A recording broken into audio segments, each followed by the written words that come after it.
a couple of days ago, one of our family cows, Aunt Flossie, gave birth, but unfortunately she gave birth to the placenta first, therefore suffocating the calf, and the calf died. Then we shared that story in our recent show, and since then I realized I think that there's some perspective missing, some whys, and there's also some learning moments for you guys. So I want to address two things. One, the perspective that we're coming from and that you guys are coming from, a viewer, is very unique, and I think it needs to be addressed because it can create some confusion. The second thing I want to address is I've got 10 things to talk about that we did and or learned that will help you, because helping doesn't always hurt. There's this idea that perhaps we should have intervened and pulled that calf. I'm going to talk about why that might not be such a great idea, and certainly I can talk about why we didn't do it, because I realize so many of you guys are in that beginning stage, or you're just getting started, or you don't have cows, and from a human perspective, perhaps what we did doesn't make sense. Hopefully we're going to put it in perspective today. Let's do this. Before I get into the 10 educational experience points, let's talk about perspective. So when something bad happens on this farm, and that's what the show is about, that really kind of needs to be the title. I mean, it's exactly what happened. Flossie gave birth to a stillborn. Now, it sort of puts the viewer and the creator at a disadvantage. The disadvantage is this: in the title, you already know what's going to happen. So I think automatically it puts that it puts that perspective as you watch the show. But you got to realize, as we were filming, we didn't know what was going to happen. So we didn't know Flossie was actually giving birth to a stillborn. At that moment, we didn't know what was coming out before the calf. I had thought it was a placenta. I said that a couple times in the film. I wasn't 100%. This is very rare, what happened. And in my entire life, growing up around cows, I've actually never seen that happen. In a way, the viewer has an edge over us in the film. You might think, oh, why didn't you do this or why didn't you do that, based on, because you already know the outcome. That's sort of a 20/20 disadvantage. Hindsight is 20/20 disadvantage. But here's the interesting thing. Would I do anything different? No. I actually think we did everything right based on our management practices. And so I think we have a lot to learn about that. I think actually there is one thing I might have done different, and that is offer Flossie, maybe I should have given you a snack. Maybe she would have taken some alfalfa. Brianna has suggested maybe some molasses water. She's never had that. I don't know how well she would take that. But maybe I could have given her some alfalfa to give her some energy to help her along a bit. But other than that, based on the situation and as it was out playing, even knowing what I know now, even going into it again, and if I knew, yeah, that's the placenta, this baby's stillborn, I wouldn't have done anything different, would I? I wouldn't have done anything different. Good girl, good girl, good girl. I milked her yesterday. She did good. She did not like the brushing part. She kicked me for some reason yesterday, but today she seems to be all right. Oh, it was the water. If you're gonna get kicked, you want to get kicked close to her. It's when you're out here that can really have that impact. So it may seem ironic and scary, but you got to get close. All right, I've got the warm water. Let's see if she'll let me do this. Okay, she's okay. I don't know what it was yesterday, but she wasn't having it. So let's get into the 10 things that we can learn from what I did, 10 perspectives from where we came from.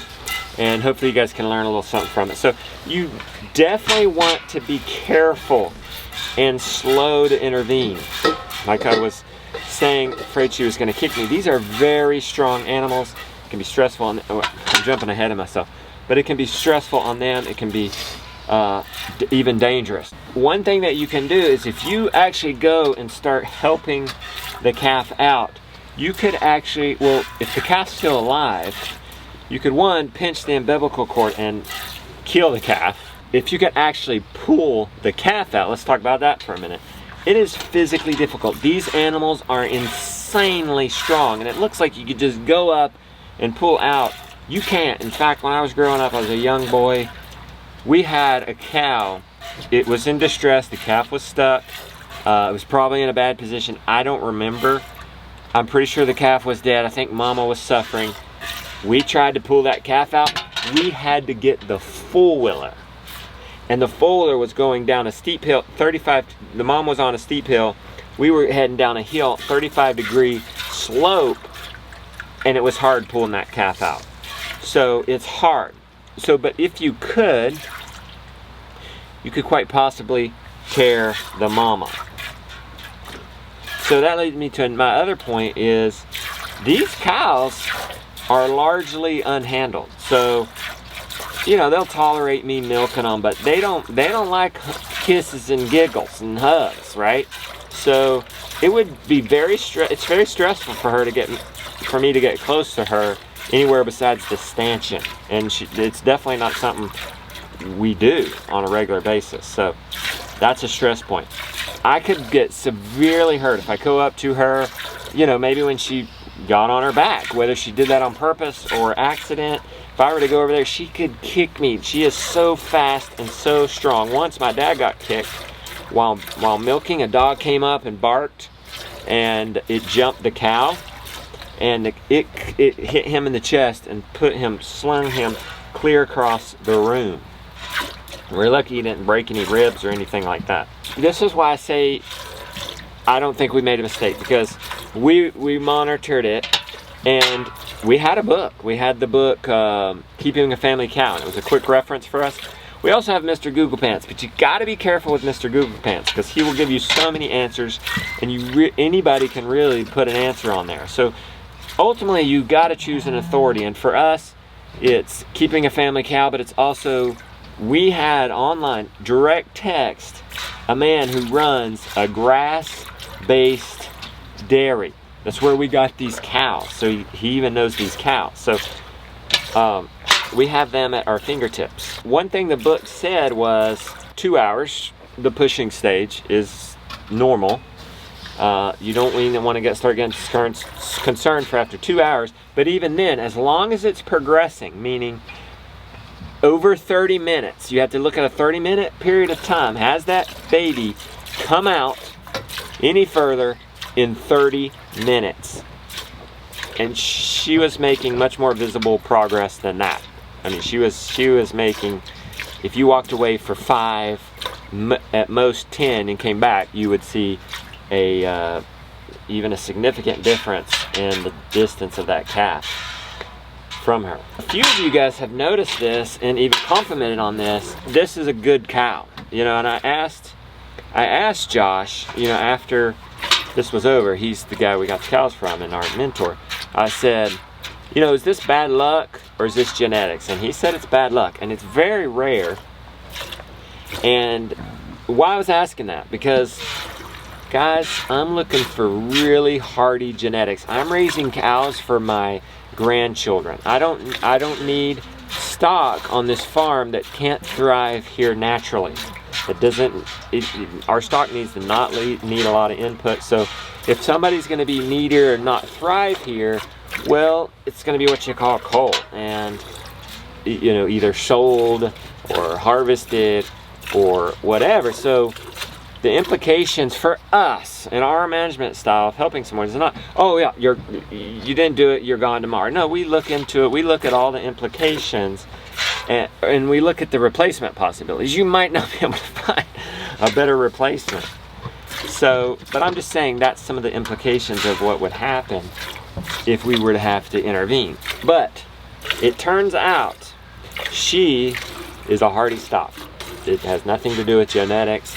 It's bad luck, and it's very fortunate that she was able to push out a stillborn calf without being hurt, without dying. It's very fortunate. That's a good stock. One person said in the comments, you know, it's your management. I mean, it's the way these cows are raised. They're in the best possible environment to thrive in a bad situation like that. They're given fresh grass every day. They have shelter every day. They have fresh water every single day. They're extremely well taken care of. We have sheep running behind them, eating any of their parasites that they left behind, digesting those. We have 16 minerals for them available at 24/7. We keep the herd together. We minimize stress. We're now milking out in the field. Not, you know, that's one less thing. They don't have to walk to the barn and back out. They're just out here with everybody else. It's a low stress environment, which gives them a chance to thrive in a bad situation. So I thank that commenter for that. Thank you for appreciate that and seeing that. But I also want to thank Josh and appreciate all those breeders out there who aren't babying their stock and aren't. I mean, it's one thing. We would do what we need to do to save this life. But it's a whole other thing if we then continue to breed that. I think we're doing a disservice. I think we're actually doing a disservice to ourselves and the breed. And that's just my opinion, and that's where we're coming from on that. Basically, that's it. I had mentioned it earlier.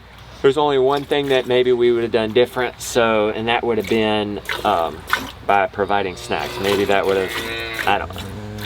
It would have just made her perhaps a little more comfortable. I don't even know if she would have ate the snacks. As I was walking home from milking, I realized I forgot to throw something else in there. And why I didn't intervene, because she was moving along, and really you only might have to help a calf out is if its position was wrong, and we knew what positions it needed to be in, again based on that book. I mean, ideally, textbook, hoofs together first, then the head. We had one hoof out and then the head. So one thing I did look for was making sure that other hoof was there. That other hoof ended up being right here. If that other hoof would have been back here, you'd probably have to push that calf back in, reposition that hoof, but even then still let mama do the work, not pull. Because at that point you wouldn't be sure, especially like if the placenta isn't clearly already out. That calf is dependent on the umbilical cord. You don't want to tear the mama. Again, I'm just re-emphasizing that. Yeah, let's go to the house, get some thoughts from Rebecca. Rebecca? Yes, sir. Let's get your take on what happened. I want to say this though, from the human perspective, a woman don't walk around with a baby hanging out for up to 2 hours. No. That's a big emergency. Yeah, that wouldn't happen in a human birth. No, how it goes with a cow, it's still a little different. Yeah. So other than that, what is maybe a perspective you have? So I did not grow up around cows, and I didn't grow up around farming. We had horses, but they never had babies. Anytime a cow gives birth, I'm always like, maybe we should help, maybe we should help. I'm glad you brought that up. Like, I'm always nervous. You want me to put the calf on the mama. Yeah. I'm always super nervous about it. And I'm like, just let it play out. We actually get fights about it. When Joel was here, I asked him when I picked him up at the airport. I was like, so I have to ask you, like, what is the time frame? Because I get really nervous. And he's like, oh, it just has to be a couple hours. Yeah, because you were thinking an hour. 30 minutes. And you always push. Yeah. Okay. I'm always pushing Justin. It's always it's tension always between us. It's getting less and less. I think we're learning. Well, I'm learning how to calm down about it. Because I'm very just like, let them go at it, and you're like, you feel like we got to do something. Yeah, and so then even out there during the situation, and it's something that you just can't catch on camera because it's in survival mode. You're in a mode of just like, I'm dealing with the situation at hand. That's why I came back to the house, was because I was like, I need to read the book. I need to read the Keeping the Family Cow book. That's the book that we've chosen to use as our guide. And so I came back and I looked through it, and it calmed me down. It made me be able to be like, okay, she's progressing fine. She's Even though it's, and the book says, even slowly progressing is progression. Yeah. It doesn't matter. And then, you know, it gave a time frame, which it was like, okay, so nice. There's 2 hours. This could go on for 2 hours. And then it was kind of like, then at 2 hours, then Jess and I would have made a decision to probably intervene. Yeah, but then even if I you guess there was pull, no. you don't just pull out. Yeah, for there's one. like technique, Like, there's remember my special story? ropes. Yeah, you don't pull out, you pull down. And so it's best, if you don't know what you're doing, we let nature take its role. Now, a vet, guys, our vet is 45 minutes away. Well, and that's if she's not farther away at another call, That would be an emergency call. which would be very expensive. It would be like $800. And so, It would be, and that would be like her having to cancel all of her appointments.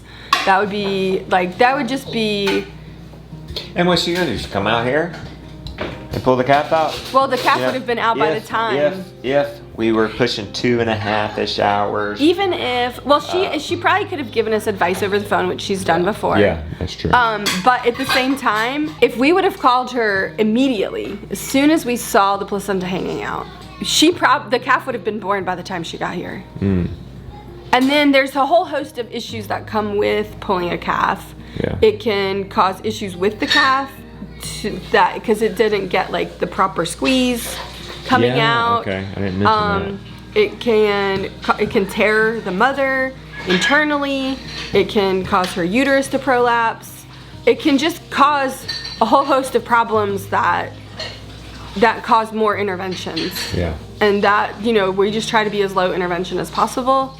So it's a hard call, and it's one that everybody has to make. Yeah. And, you know, Jess and I talked a lot about this. Like, we had several conversations about it after the fact. I mean, we basically talked all day Tuesday about this, and we talked to other people about this, and we basically came to the conclusion that we feel like we did the right thing with the situation, how it came out, how it turned out. Yes. And it's just a hard situation in general. Yeah, and just know this is a documentation of our life, and we're just sharing our life with others.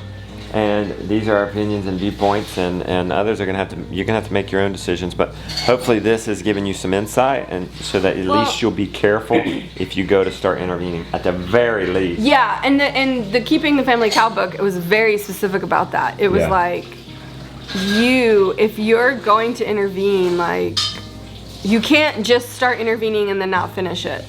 Yeah. And then there's just so much. And I think the important thing is to find a mentor, a book, a something, and stick with what that says. Because there's 10 different viewpoints. Because there are from Mr. different Google Pan. ideas of how we could have handled this situation. Yeah. And what we chose to be our guide from the beginning, like Keeping a Family Cow book, that was the very first book that we read. Is it perfect? No, but it's what we've chosen. A foundation. Yeah.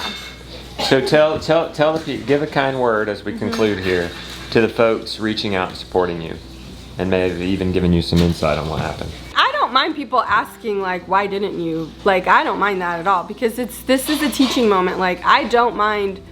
It's hard to be vulnerable. It's hard to share these moments with you guys, because we are just humans, and we are not perfect, and we could have made a mistake at some point, you know, like in that we could be looking back and being like, oh man, we should have done that. Yeah, we've made plenty of mistakes. Oh, We're not yeah. above saying we made some mistakes. There was plenty of things we would have done different with our first sheep experience. Yeah. But this, we happened to do it right. I feel like we did a good job with this one. And And hopefully so, folks and I will. don't mind sharing it, and I don't mind, even when we make mistakes, I don't mind sharing it.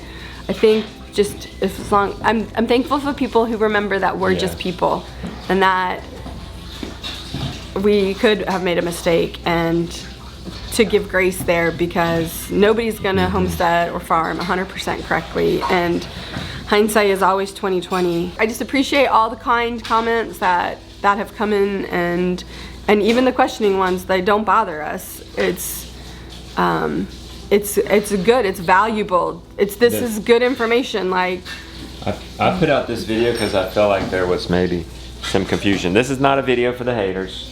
Well, this is not a video There's no defending pleasing it. haters. We're just this is a trying video to, for the lovers. Yeah. We Yeah, just 'cause want this is a to, teaching we're moment. not explaining ourselves. We're just letting you guys have some context into the situation, because at the time, like, there's so much, like, when you're in a situation, like, you're just focused Yeah, we're on not going to getting it think done. about how to explain what we're doing to the camera. No, Right? this is definitely just like a context video of like what our thoughts were, why we chose to do what we did.